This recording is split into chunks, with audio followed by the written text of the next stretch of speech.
This podcast is brought to you by Amusement Warehouse Magazine, the industry's largest trade publication. We cover amusement parks, carnivals, fairs, festivals, history, safety columns. We really got it all when it comes to the amusement business. Only remaining print publication in the amusement industry on a regular basis. So if you're interested in what the amusement industry has to offer, subscribe today. You can subscribe by logging on to amusementwarehouse.com, carnivalwarehouse.com, or amusementparkwarehouse.com. Welcome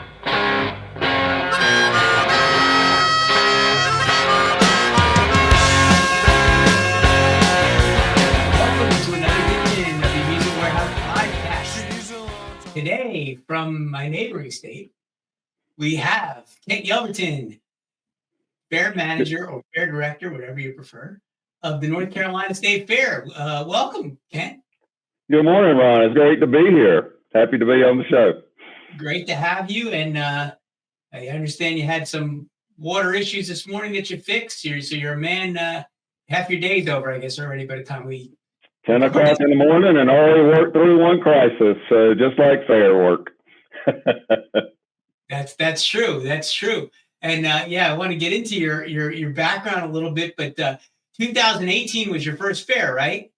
That's right. And then, but I get these reports. You took your first day off for the fair. Is that true? That is true.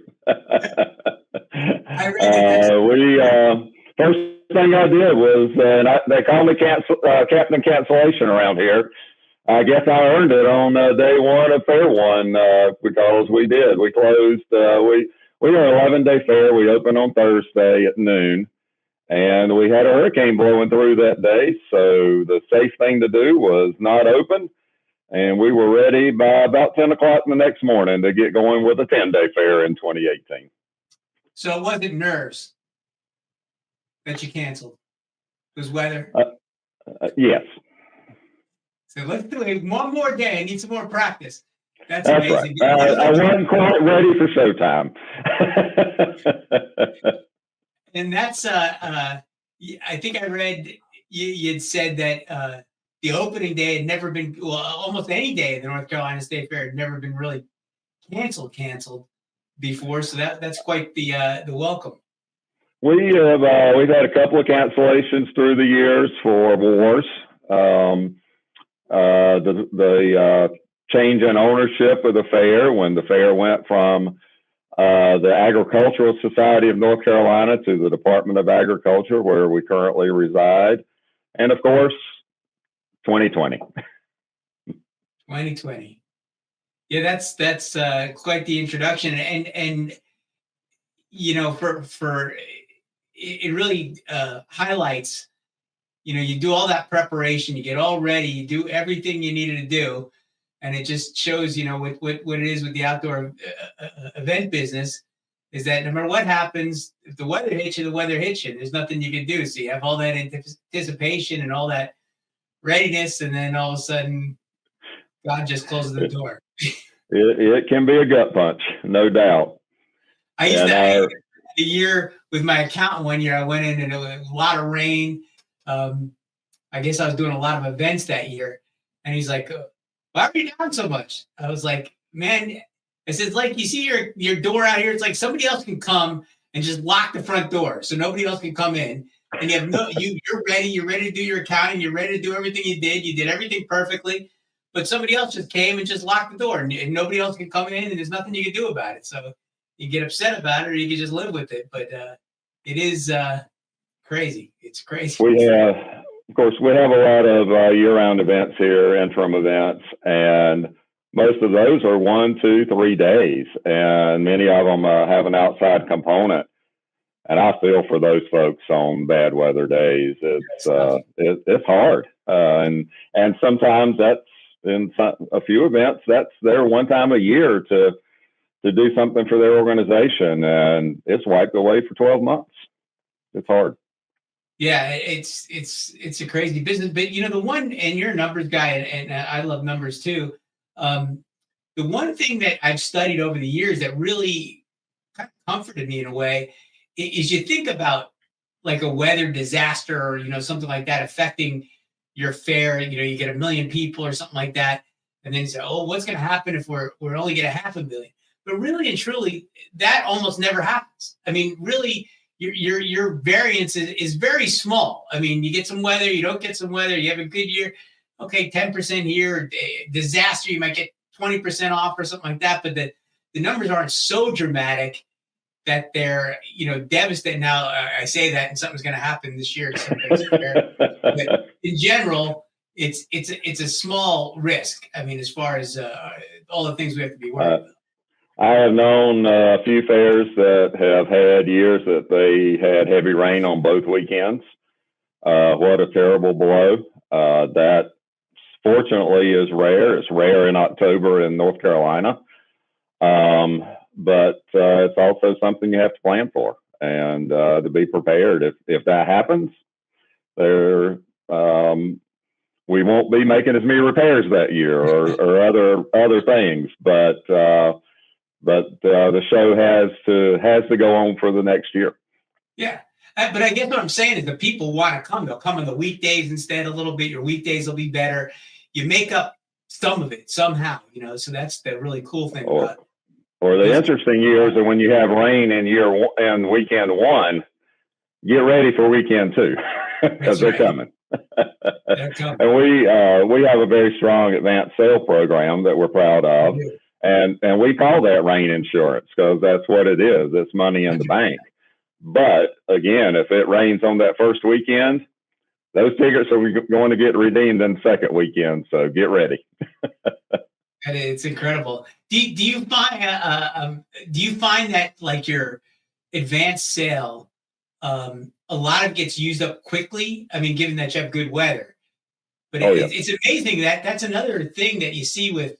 I learned that at the North Carolina State Fair. Actually, I was tracking some numbers on the advanced sale, and it was like almost all the ride side, at least advanced sale, was used up by the first weekend, and it was like a kid with an allowance, just couldn't wait to spend it, and then they bought more. So that was really instructive to me. I was like, wow, that's great. I mean, it didn't cannibalize anything. People came again, were able to come again, but I was really shocked by how it wasn't distributed evenly. They just came right away. They were ready to go. So there are a couple of things there. One, if you do have good weather that weekend, you're not guaranteed at the second weekend. So people are more incentivized to come out, but also people don't like looking, but just so far ahead. It's like advanced sale. We put tickets on sale 2 months out, right? But the sales happen in the last week before the fair opens. And same with people coming in that first weekend. They're only going to look so far ahead. So it's so true because I've worked with so many fairs over the years, and maybe not, coming from a fair background or something, your first impression might be different. But I hope she doesn't get mad at me. But I was working with Cheryl Flood from Florida State Fair, and she's like, why aren't we, pushing the advance out? I said, look at last year's numbers. And the last couple days, your last 2 days will be by far the biggest sales of advanced sales. She's like, no way. And then she got the CFO and he looked at the number. He's like, yeah, it's like a giant number. I mean, it's just, they wait. You're exactly right. You hit it right in the head. They wait till the last minute. Don't spend that advertising money too early. Well, we have no capacity issues too. It's not like it's a sold out Rolling Stones concert. So there's no strong incentive to buy. I mean, maybe you could raise the prices, like tier them up as you go in or something like that. But, other than that, there's no capacity. You're not going to sell out. So there's no reason to buy early, really. You might as well wait until you know for sure what you're doing and then go. We have talked about doing tiers out as we work closer to the fair. I don't know that anybody's doing that. It would be an interesting thing to try. I've seen it a couple times. People have done like this much a month out, this much 2 weeks out, and then get closer. But, there's a lot of messaging that has to go on too. You got to really, people got to be paying attention because especially if they're not used to it, then they get mad and they say, oh, my computer didn't work last night at midnight when I tried to order the ticket and your system glitched. And there was always something, they couldn't get in. Can you open it back up, like, so I can get it? Especially, I That's right. wonder if like that, like, I guess they do, but like concerts and stuff like that. Like I always think when I get emails like that, I'm like, if I was selling the Taylor Swift tickets and they missed the thing, do they like email and say, your computer glitch, I would have got the tickets, but please open it back up and sell it to me. I can't believe it. Maybe it does. Maybe they get emails. Let me get those I have in my drawer and mail them to you. Just because you asked. So I guess I wanted to, you didn't come necessarily from a fair management background. You grew up on a farm, right? And you definitely have the agricultural background and all that, but you're an engineer by training. Can you walk us through some of your background and sure. How you came to be? So I did grow up on a farm in Wayne County, North Carolina, about 50 miles east of where I sit right now on the fairgrounds. My father was a farmer, and I have two brothers, and our parents told us, the farm is here, go and try something else. And then if you want to come back to the farm, come back. None of the three of us ended up being farmers. We do still own the family farm and are heavily involved in it, but we all did end up with different careers. I went to NC State, and I am a civil engineer. I am a licensed professional engineer. I carry that license today. It sounds strange, but it is a great training for this job in many ways. Both certainly operating the facilities here, the facility improvements. We have a lot of those going on right now. It's beneficial in that, but just the way of thinking training that engineers get, problem solving, it is very beneficial. I started in private practice out of college, and then migrated about 8 years later to the North Carolina Department of Agriculture and Consumer Services, doing capital improvement work for our department facilities, which of course included the North Carolina State Fairgrounds and the things that we were doing here at that time. And then in 2018, Wesley Wyatt, my predecessor, decided it was time to retire, and it was a good time for me to make a change as well. So here I am, a civil engineer sitting in a fair director's chair, and hopefully it's working out pretty well. Fascinating. I read that. Wesley was there 38 years. It's unbelievable. Unbelievable. Yep. He looked, he didn't look like he was much over 38 yet. Still doesn't. We still see him often, and he's doing well, and is he good? Still not aging. He did. The other thing that struck me about him that I thought was really funny is that, you get a guy, he's the North Carolina fair manager, and he's a North Carolina guy and all that. And we were over there once and went to lunch with a bunch of people, but the place he chose was like like Mediterranean type, right? I expected him to go like to a steakhouse or something. And then he's like getting this, tabbouleh and whatever, I didn't know what to order there. I was like, what is this stuff? Where did you get it from? But it just, I don't know. I don't know why I remember things like that, but that just always struck me. I just didn't expect it. It was like, wow. Well, and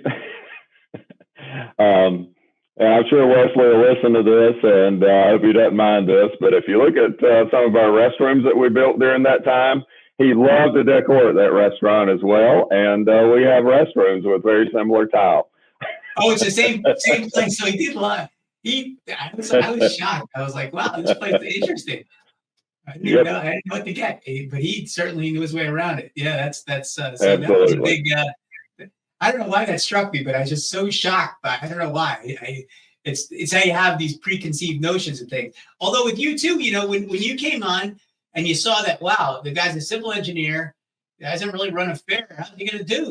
But I'll tell you, a lot of the stuff I was, from marketing, and we'll get into that in a minute, and some other things. I was really, because I was even reading our own articles, and Amusement Warehouse when I was editing them and stuff. And I was like, this, because there are a few things I was just like, wow, he's exactly right. And there are a few things I was struggling with.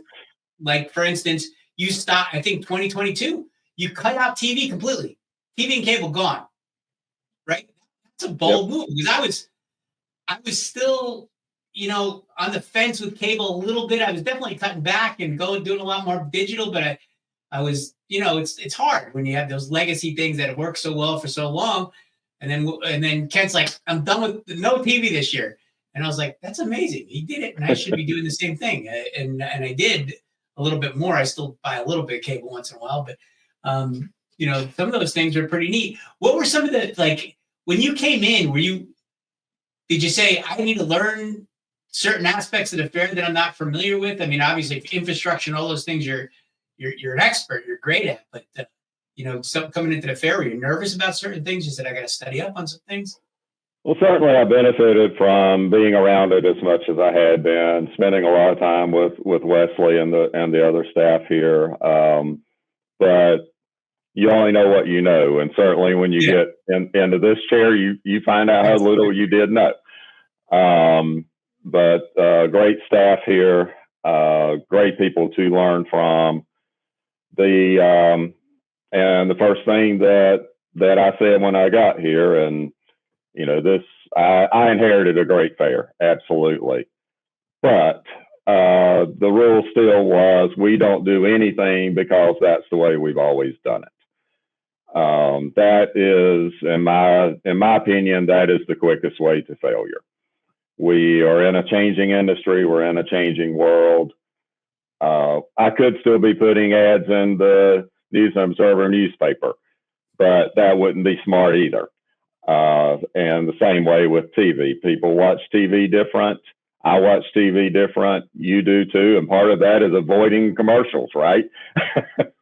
So we did feel like that money could be spent better in other places. But to have people know that my expectation is that they think about new ways to do things, other ways to do things, maybe better ways to do things, maybe different ways to do things, but that we keep some change, that we keep moving with the times, that we're never satisfied with where we are. We're always trying to get better.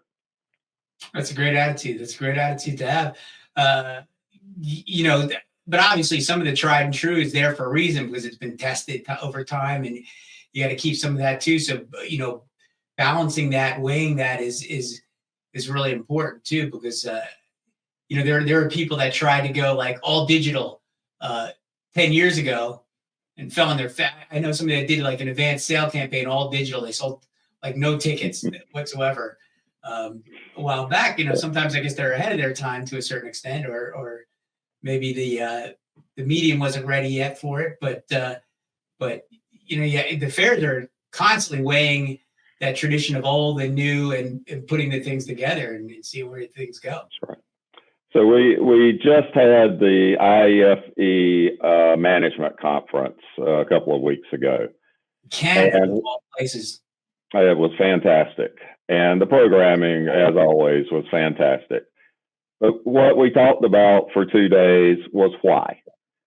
And that was a good opportunity to sit back and think about, share with colleagues, hear from colleagues why we do what we do.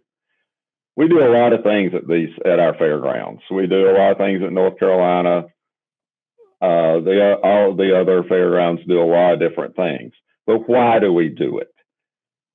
As you mentioned earlier, I'm from agriculture, and North Carolina State Fair is an agricultural fair. And that is first and foremost. We are part of the North Carolina Department of Agriculture and Consumer Services, and agriculture is our mission one. 170 years ago, when this fair started, fairs were here to teach farmers how to grow crops, how to grow livestock. Today, our mission is flipped 180 degrees. We are here to educate the public about agriculture. And in many cases, certainly in our urban settings that most of our large fairs are in, we can be the only source that a lot of people are exposed to what agriculture really is. And we take that very seriously. The other things that we do are certainly important. They're community connections. One thing I'm very proud of is we give a lot of businesses a lot of opportunity for economic growth. But it all rolls back to we are here to serve agriculture first. Yeah, I'm going to bring up my little pet thing that I talked to Marla about it before she retired. She kind of agreed with me, but I grew up in New Jersey, so I know about as much about agriculture, maybe a dairy cow and some eggs or something. But over the years, and I've been at fairs, big, small. Actually, Goldsboro, your hometown fair does a great job with agriculture too. But I've been to, so many times, and I've gone to one of those I don't want to say contests, the judgings, of the animals and stuff like that. And for the life of me, and this is one of the things I talked to Marley about, was there to educate. I go sit down in the bleacher and watch the thing, and I have no idea what's going on, and they don't explain it to you. It's like I flew in from Mars and I'm watching a basketball game. I don't know what the rules are. I think maybe the fuzzy tail might be good, but it lost, and I don't know why. And if there's some explanation about what they're looking for, at least in some of it, because I'd get more out of it that way, and I'd be more inclined to watch and participate a little bit when it did. But there is like this mentality sometimes at some of the fairs where it's kind of closed and they're not welcoming to the outside public as much as like a community, and they're very insular. There's a couple fairs in Virginia that are that way. I've worked with over the years, and because I think we have to be open, right? Because that's our mission. That's what we're supposed to be doing. So she said they were actually working on doing some, like, I forget what you call it, color commentary. She said, things like that. But I think something like that would be really useful. Then I was thinking, as a marketing person, you could even, kind of make like little celebrities out of the, this goat is called, whatever his cute name is, and put it on social media, and he's up against these guys, and he's won 3 contests in a row. You could make it fun in a way, I guess, to a certain extent. But I don't know, maybe I'm nuts, but I know there could be more to learn. No, I completely agree with that. And some judges are better than others at explaining to the audience what they're going through. Those are fun to listen to. But we certainly see our fair visitors come through the barn pretty quickly. They will sit there, they'll watch maybe a class, but it doesn't hold them for the reasons that you're talking about. And it does end up being a lot of participants and family sitting in the bleachers during the livestock shows. So I absolutely agree that's something we all should work on more. I come from a row crop background, not a livestock background, so I don't understand the livestock competition myself, and I'm learning, and I'm still learning, because you can imagine one of the biggest fairs in the country. We have over 6,000 livestock entries a year, and to this row crop boy from Wayne County, they start to look kind of alike, and what that judge is looking for is certainly interesting, and something that the fairgoers would enjoy if they heard more. I would enjoy it. I really would. I want to learn, and I want to hear about those things. But and then I get to thinking globally about all the aspects of the fair: entertainment, rides, food trailers, facilities. All those have changed so much. But on the agricultural side, at least from what I can see, it really hasn't. It's still the same thing as it was when I first got in the industry, 20 or 30 years ago. It's really not changed much. I know some people have made some attempts to do like the kids that raise the animals to like be able to tell their story in a way, or do something like that, or do some demonstrations. But there's still, I think and I feel like I'm talking to Marla because I'm being careful with my words. But I thought she was going to say this fair does this and this fair, but she actually agreed with that one point. But there's, sometimes you wander in a building and you feel like you're in the wrong place or something like that. And then because I even asked somebody once, I was like, why do you have these things during the fair if you don't care about the people coming to the, to the thing? Right. It's like they want them out of there. But I think that, from the IFE standpoint, and maybe a lot of the fair managers leave it to the agricultural people to handle that. But maybe there is a way to just make it super more accessible, because so many people want to learn about food, about where it comes from, all this stuff going on in Washington now and talking about food. I think there's an opportunity there to really, really get the word out and educate and bring things to light. I think that's great advice and something that we really should pursue. Get our marketing folks into the barn more. But as you say, there are great stories in those kids, especially the kids that are in there. They put a lot of work into those projects, and why not do more highlighting them and that part of it? And those are things that I think the public could relate to. That this kid gets up 2 hours before school in the morning to go out and take care of their show animals, and in the evening they're balancing homework and other extracurricular activities and taking care of that animal to get the best result that they can, and they've got to understand what those judges are looking for and focus on those characteristics, and how do I take this animal and turn them into that champion entry. So I think there is a lot more there than we report.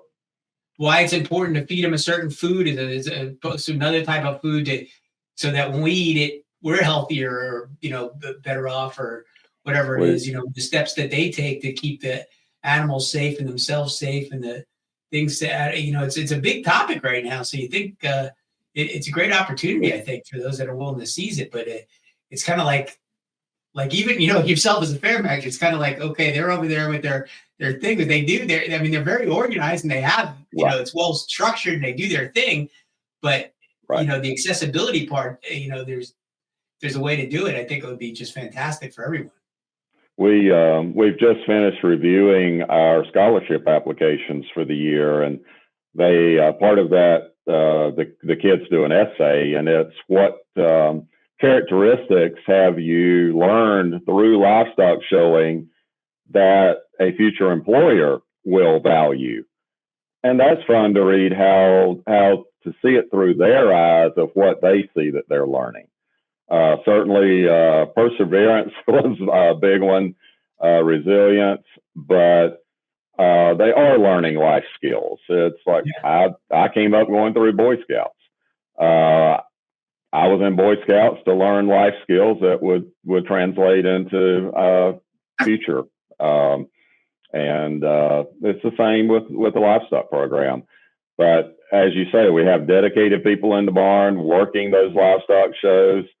But maybe that's another place that I can carry my message better of, let's not do it this way because we've always done it this way. Let's look at how we can accomplish what we are accomplishing, but maybe in a different way that relates to today better. I think you're right. I don't think it's changed very much. When you said that, that's the first thought that came to mind. I was like, well, because there's opportunity, and it's not just to do it, just to do it. I think there's opportunities. I think people are starving for that information, honestly. They really would love to know more about things and where they come from, or where local farmers are, where they can buy stuff. You see more and more people thinking about those sorts of things. When you survey fairgoers, seeing the animals is one of the top items every time. And that is one of the touch points for agriculture. So why don't we take advantage of people want to see the animals? It is agriculture. So that is a good place to teach them about agriculture. Yeah, no, I agree with you 100%. And I think there's big opportunity there. And I think, a lot of you guys are real smart and real interested in making those things happen. So hopefully we'll see a bunch of that happen in the future. It's a great opportunity. So some other changes you guys have made were, you're not one of the first, but on the leading edge of getting rid of like big name acts, grandstand acts, right? For your fairgrounds. And was that just before you, or was that when you first got there? No, that was me. We actually had big name acts my first year. I had the pleasure of meeting Charlie Daniels before he passed, and we'll cherish that memory. But as you said, Ron, I'm a numbers guy. And to this day, I do not see how numbers work for big name concerts with the fair. They certainly have gotten more and more expensive over the years. Our arena holds a maximum of 5,500 people. That's the limitation. That's the limitation. Take the cost of putting on a concert, divide it by 5,500, and it doesn't really work out that well. Our audience was used to free concerts, and for many, many years they got free concerts with names they would recognize, or we were very fortunate for a number of years to get talent that was just breaking, and they'd come out with a big song and be at the state fair a month later. But that's just not what we're dealing with today. To get someone that people would recognize, that they would come through the gate to see, is a lot of money. And the other factor, we average 90,000 people a day over our 11 days. And if you look at a 5,500 maximum draw on a concert, it's not moving the gate that much, certainly not to justify it being a loss leader to attract 5,500 more people, or whatever portion of that 5,500 would come just because we had that concert. Yeah, I have these conversations a lot with a lot of fair managers, and then some of them still do, and some of them have niches that they're able to work on it with. But we're not concert promoters in general, and right. that's a very, that's gotten very, I want to say almost like professional in a way, because it's like been bought up, and the margins are so small. You have to be really, really good at what you're doing. There's not a lot of room for error to especially with the bigger acts and things like that. So it's just like you're saying.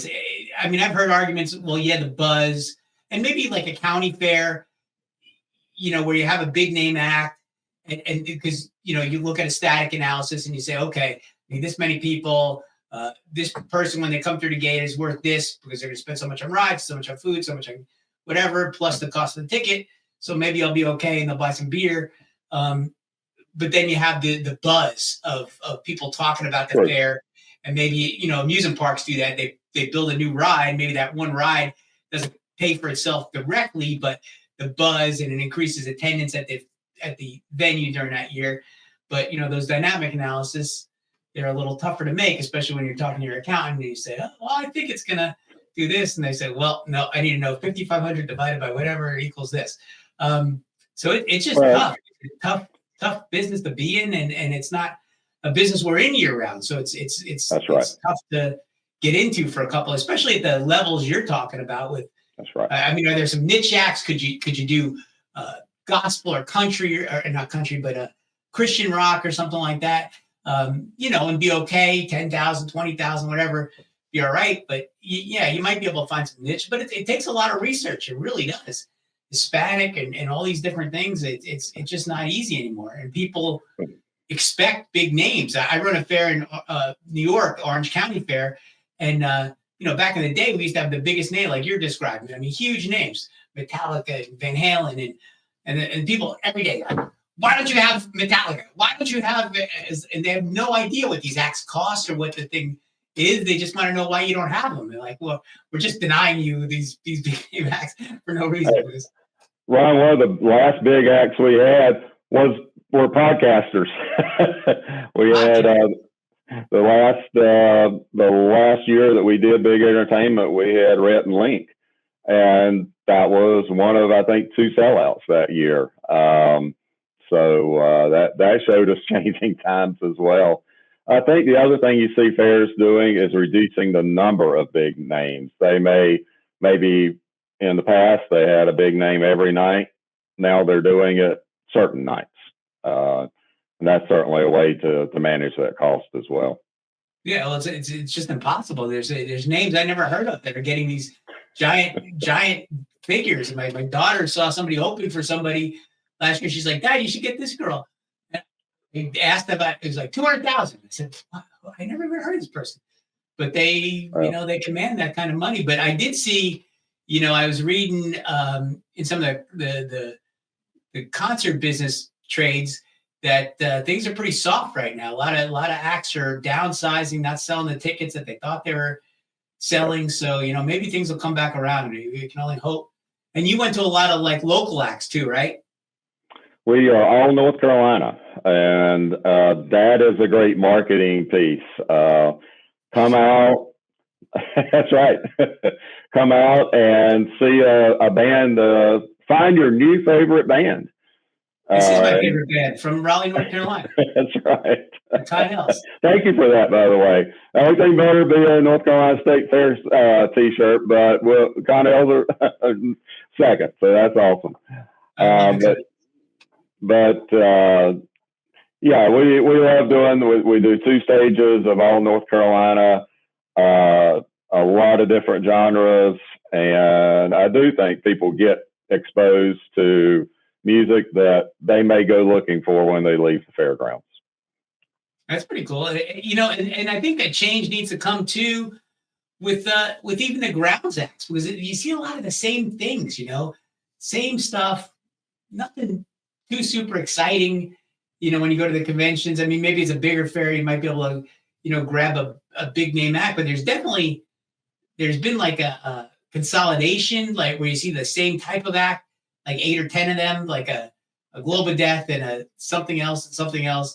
There's like 6 of them at the convention, and a bunch of racing pigs, and there's not a lot of animal acts anymore, but there are a lot of acts out there you see on like videos in different places that I think would make good acts. That I don't know if we know how to cultivate them, or if the agents know how to cultivate them, or if there's a way to do it. But there's, and I love listening to you. It spurs my juices going. Was there are opportunities all the time. There's opportunities to change and to be better, and you got to keep moving. And I think sometimes we get a little set, and have the same stuff, and year after year. I know of a couple of fairs I know, like 6-7 years, the same act, like that, and they only have a few, but they're the same. I was like, guys, you got to get something new. You got to bring something in. There has to be a mix. There has to be something. Well, they love the pigs. Well, yeah, they love the pigs, and it's free. They go see it, and it's there. So, you put, whatever you put there, they're going to go over and see because it's free. But, you got to get something that's going to maybe draw them in instead of just being cool when they get there. Well, and it's important that we keep that entertainment rotating. That, and Dennis Cook, who was our pig racer, knows this. He retired a couple of years ago, and I've not had pig races back, and I don't intend to for a few years because we did that for so long. It's not time to go back to it. We will one day, but I don't want acts to be here for 20 years anymore. I want acts to be here 2 or 3 years, and then something else come in, and then maybe 2 or 3 years after that, we may bring the same act back again. And in that, as you're saying, I want to see more variety, and I do think there's room for more variety in the grounds acts. A lot of them are very similar. So I absolutely agree. There are things that we see. Maybe YouTube is where I start shopping now instead of the convention. Maybe somebody hasn't thought about coming off that screen into 3D and performing in front of live people. Give them a chance. And but an enterprising agent, Bobby McLammy, listening, or somebody like that, have to cultivate them into having an act. A lot of them have some stunts that they do or a few things, but they've got to put together like an act that, they can entertain for whatever, 25 minutes or a half hour. That's do right. the things. So that's where, an experienced agent would come in and really, help, help them cultivate and mentor them to have a good act. used to be a guy in New York. He passed away, Doug Tuckman. He used to do that because he used to just have 4 or 5 acts. And then he would work with them to make sure their shows were what he wanted them to be. And those were the only ones he handled. But, there's a big opportunity because there's so many fairs and people are looking for stuff. So, could be a good thing. I agree. Could be a good thing. So, building projects, you got a bunch of projects coming up on the fairgrounds, or how you looking with, I know you just put a new building with the, what's it called? The, has a name like food, but it's not food. It was a food building and now it's something else. So that we had not have that up yet. That we're actually starting construction this year. This year, right? We took our restaurant row down, and this summer we'll start construction on a food hall, and that will open before the 2026 state fair. That will have 8 permanent year-round food vendors in it. And we're excited about that because it will bring daily traffic to the fairgrounds. So it'll be open every day. That's what I read. That sounded really interesting. Yep, it will. We're in West Raleigh. We've got employment centers growing faster than we do support services. So we're actually a little bit of a food desert for lunch right now. So we're looking forward to it for that reason. Others in our area are doing the same thing, but our calendar is growing. Our calendar has grown a lot since COVID. It obviously went way, way down and has come back stronger than ever. And that includes weekday events. We've got Governor's Highway Safety Council is here today doing a press conference. So there's activity on the grounds. The food hall can support all of those activities, weekdays and weekends. But then also, just if you want to meet friends for lunch or after work for dinner or drinks, the food hall will be there, and we hope it will become that community hub to draw people in. That's neat. I see a couple of fairgrounds starting to do things like that, but they can be sort of entertainment centers, where the use is just beyond the fair and year round. Maybe some entertainment type things too would mix in there. Absolutely. There's one large banquet room in it that can be programmed for different ways.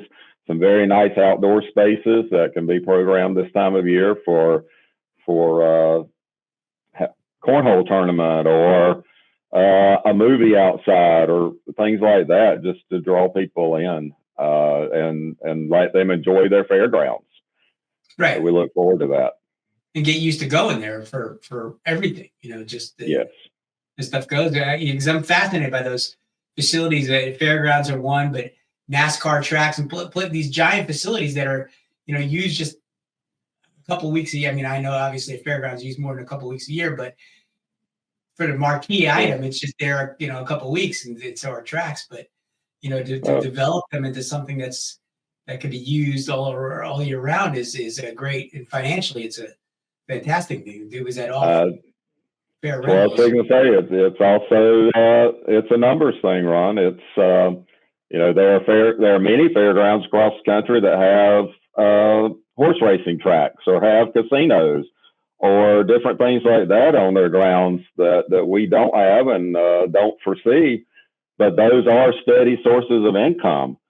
And we are self-supporting. We are state government, but we receive no general fund appropriation. And so we depend on a steady stream of income, and that food hall is certainly for that purpose as well. So you get all the bureaucracy and none of the benefit financially. Well said. We're not going to give you any money, but you have to follow all these rules. That's great. That's great. So getting back into marketing, like I said, I was fascinated reading a couple of the articles over the years that you did with one of our reporters, and just seeing how quickly you moved into the digital sector of things, but it was data driven, because that's me too. It's like the great thing about digital in general is that you can track things. You can understand who's viewing, if they're buying a ticket, where they're going to. And it's not just like, oh, I think this, let me throw some money at this and let me throw some money at that. You're actually performing a task, a scientifically based task. So you could say, well, this is working or this is not working, or, it's like, a survey. And I bring this with a lot of people, because there's like a survey, there's two parts of a survey. You have to have a sample, but then you have to have the questions have to be completely unbiased. And people forget that part. Sometimes their questions are biased. The sample was fine. So with advertising, it's the same way. You need to have your market, but then you need the creative to work too. Because if you're hitting the right people, but your message is horrible, okay, nobody's coming. Well, you bought the wrong thing, or you didn't reach the right people. No, I reached the right people, but your message was terrible. It's like, come to the fair and you might get pet the animals and get sick or something. It's a stupid message. Well, it's not going to work. The other thing about digital is it is a much better platform to aid us in keeping in touch with people year round. Mm-hmm. We get a huge benefit from, and I'm very fortunate. We've got people that are very good at it. Keep those people engaged. Talk to them about things that aren't even associated with the fair, but just engage them. If the only time they hear from you is in September when you want their money to buy a ticket, that's not a relationship. But when you're communicating with those people in January, February, March about random stuff, or empathizing with them over situations, that kind of thing, it becomes a relationship. It's more of a state fair tradition at that point. State fair is about gatherings, it's about family, it's about friends. Through digital, we can maintain that friendship. And the other great thing about the digital too is you don't have to have one all-encompassing campaign. You can, if you have motorsports, or you have things that appeal to men instead of women, then you can have like mini campaigns within campaigns that target the right people and appeal to the people. We used to try to do that with radio somewhat, but I was talking to somebody the other day. I was like, okay, a female station was like 55% female. It was still 45% male. And, you're targeting things. Now you can really, go right down and get very granular. You can do the same thing with, people that enjoy going to concerts, or people that you could have all these different parameters you're using and go all the way down the line, and you can track them and see what their behavior was like and where they came and where they walked around the fairgrounds. For attendance this year, I've been working a lot with cell phone data and some AI and stuff. And I think I'm going to probably use, for our top 50 list this year, I'm probably going to use cell phone data to do our top 50 list. Because I've been kind of beta testing a little bit with some of my friends that have, whose numbers I really trust on the attendance side. And it's been pretty darn right on. It's been really, really close. Your Carnival, Corky Powers, who owns a amusement park now in Myrtle Beach. I ran some numbers for him with some of the cell phone data, but it's fascinating because I can tell what month people come from, wherever they come from and come to his park. Yep. So you can say, wow, starting in June, Greensboro is a big market and this one's a big market. You really track the people come. There's some things like, I saw like one block had a lot of people locally. Then we figured out, that was all the hotels. But then we could dig even deeper and see which hotels referred to most people to do promotions and different things with. So it's a whole new world. And, you've got to have some knowledge, because you can get some data sometimes and make bad conclusions from it. But the wealth of data available is incredible to make some great decisions on what you're going to do and how you're going to do it. It's the challenge is how to use it, how to mine it down to usability, because there is so much of it. I mean, my iPhone, I don't use half of what it can do. Right. And I'll never use half of what the data available to me can do, but I need to focus down to a usable level so that we do benefit from it, because it's there. It's just a matter of doing that. It's like people with they say, the NSA is listening or something like that. You say, how can they listen to all these conversations? Because they have to distill them down so that you can use it, because flooding people with information or data, you just get overwhelmed. There's nothing you can do with it. But you start where you can start and aggregate that stuff that's important and track it and look at it and see how things change. But and you touched on it before a little bit with the social media. I think we need better terms for the digital world, because we just say digital, or some people just say social media and they'll mean digital advertising and streaming TV and everything else, but they're all distinctly different. Because the way I look at it is I always try to bring things back to the sort of traditional way of doing stuff. Is that social media is the equivalent of what PR was in the old days. It's earned media. So you can't just put an ad. I mean, you can if you buy it as an ad, or you do any of the stuff that you're doing as an ad. But on the Facebook side of things, or the TikToks of the world, you need to do something that's engaging. You can't just put up, say, come to the North Carolina State Fair. It's really fun. You have to do something or show somebody doing something that's engaging, so they click on it, and then you get it.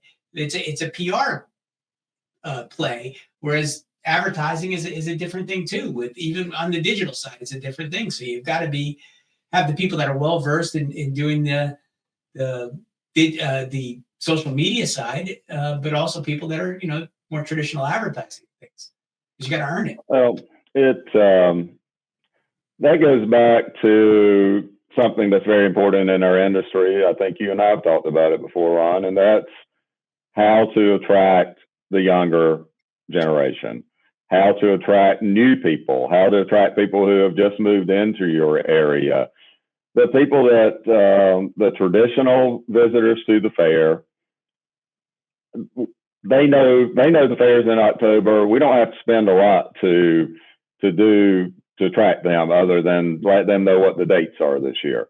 But how do we get those new people? How do we get those younger people? I thought of when we were talking about music a while ago, something I thought of. It used to matter to me if the musical acts coming here were someone that I recognized. But as I've gotten older, that really doesn't matter anymore. It's really funny. The Connells, I know who they are, but some of the names that even we would pay a lot of money for today, I don't have a clue who they are.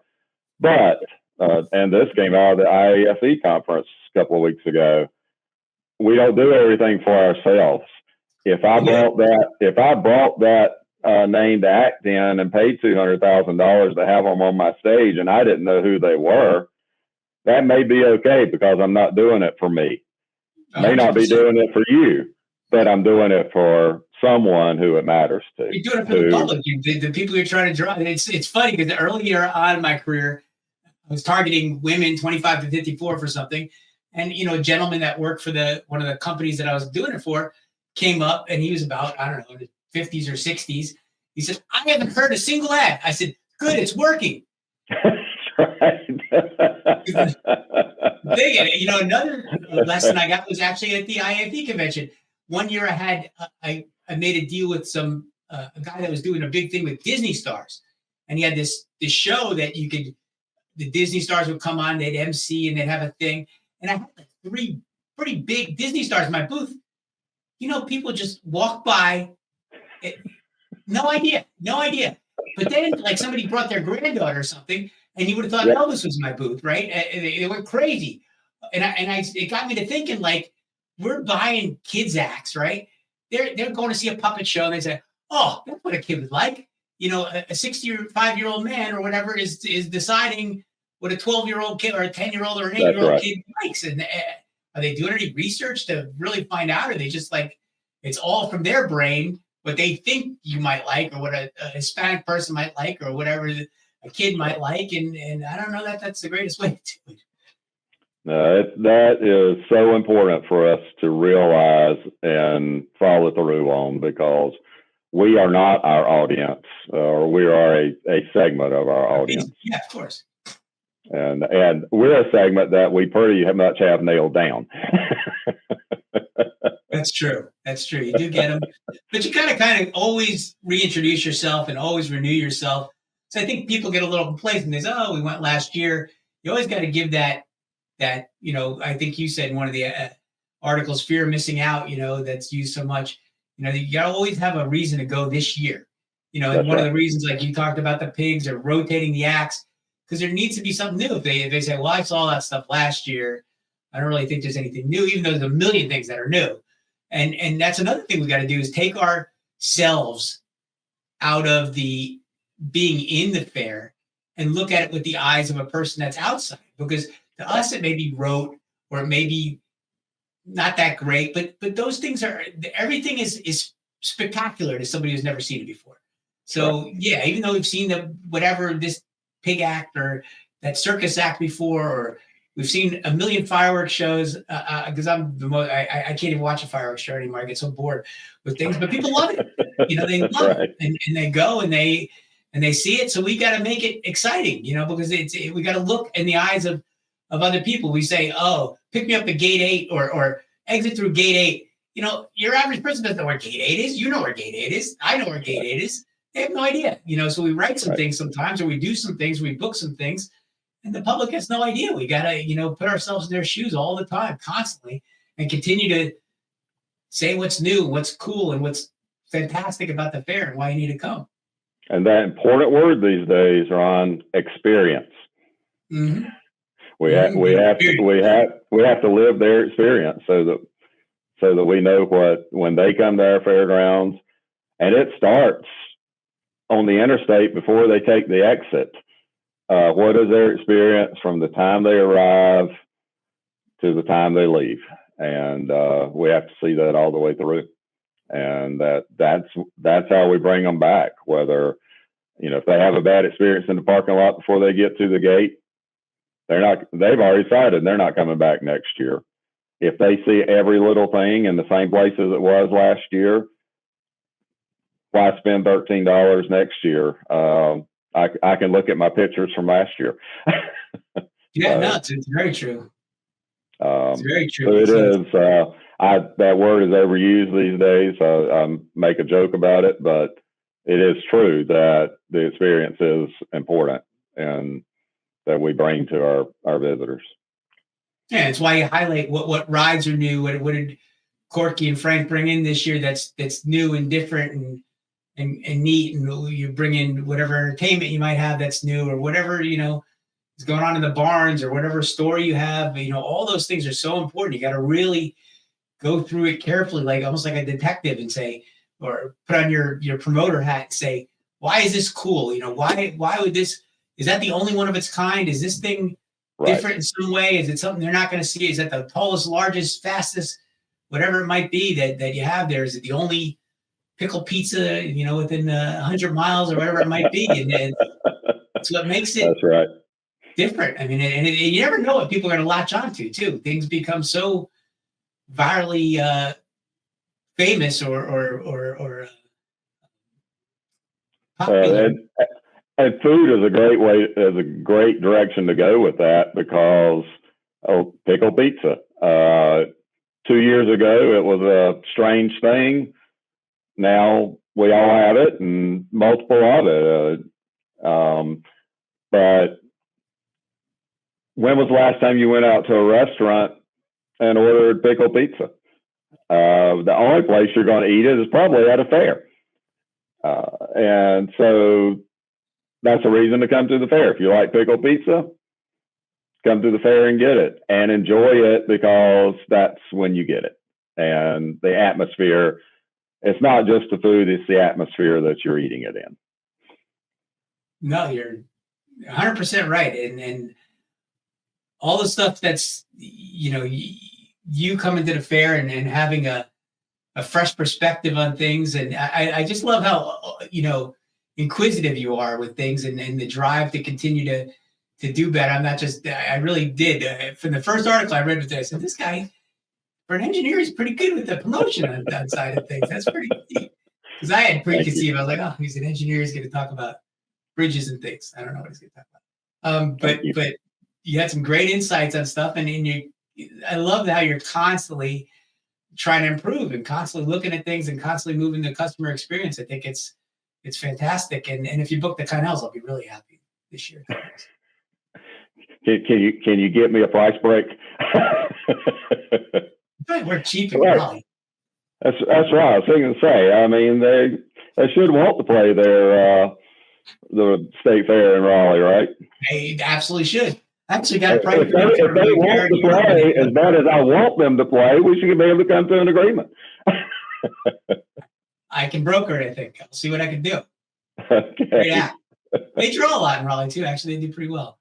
Well, I really appreciate your time coming on, especially with your little water crisis you had today and fitting us in. You. It's fascinating to talk to you always. I always learn a lot, and you always get my my juices going, my creative juices going with things, because you think just right in line with what I see a lot of things and beyond in a lot of ways.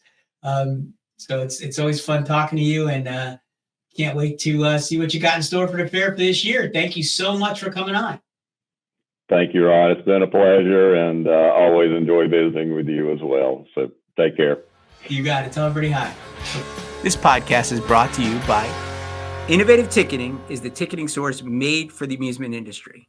Our staff of professionals can guide you through your setup, assist with customer service, even on the weekends when you most need it, and help increase your sales through promotions that work. Innovative Ticketing is the ticketing source made for the amusement industry. Sign up today at innovativeticketing.com.